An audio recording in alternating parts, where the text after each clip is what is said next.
ठंडी रात का सफर। सर्दी की वो रात थी।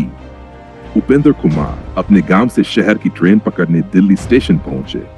चारों तरफ ठंडी हवा, कुछ लोग चाय पी रहे थे, कुछ ट्रेन का इंतजार कर रहे थे। वो सोच रहे थे कितनी ठंड है, पर लोगों के चेहरों पर अब भी उम्मीद है। बूढ़ी औरत।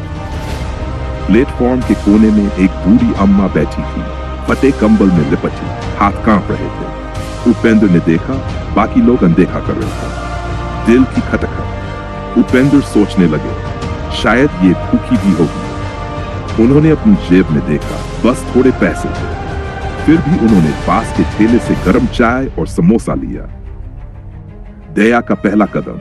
वो धीरे से अम्मा के पास गए। अम्मा, चाय लीजिए, गर्म है। अम्मा ने पहले मना किया, फिर कांपते हाथों से कप पकड़ लिया। उनकी आंखों में आंसू आ गए।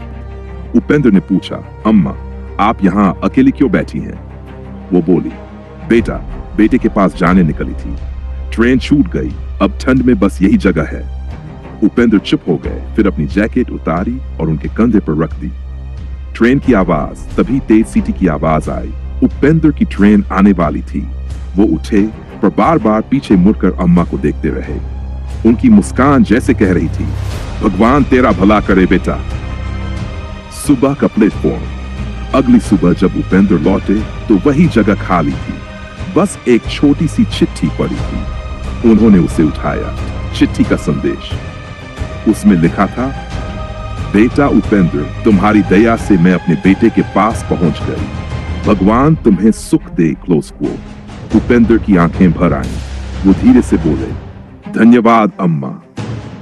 आत्मा की शांति। स्टेशन की भीड़ में भी उस चिट्ठी की आवाज उनके दिल में गूंज रही थी। वो सोच रहे थे, शायद जिंदगी का असली मतलब यही है, किसी के लिए कुछ कर जाना। घर वापसी। उपेंद्र ने वो चिट्ठी अपनी डायरी में रख ली। हर बार यात्रा पर निकलने से पहले वो उसे पढ़ते। वो कहने लगे, जिंदगी छोटी है, पर भलाई का असर हमेशा रहता है। याद बन गई कहानी। समय बीता। उपेंद्र कई जगह घूमे, पर हर स्टेशन पर उन्हें वो अम्मा याद आती थी। वो दूसरों की मदद करने लगे, किसी को खाना, किसी को रास्ता बताना। धीरे से स्क्रीन पर वो चिट्ठी दिखाई देती है और आवाज आती है, कभी कभी एक कप चाय और थोड़ी सी दया किसी की जिंदगी की सबसे बड़ी गर्मी बन जाती है।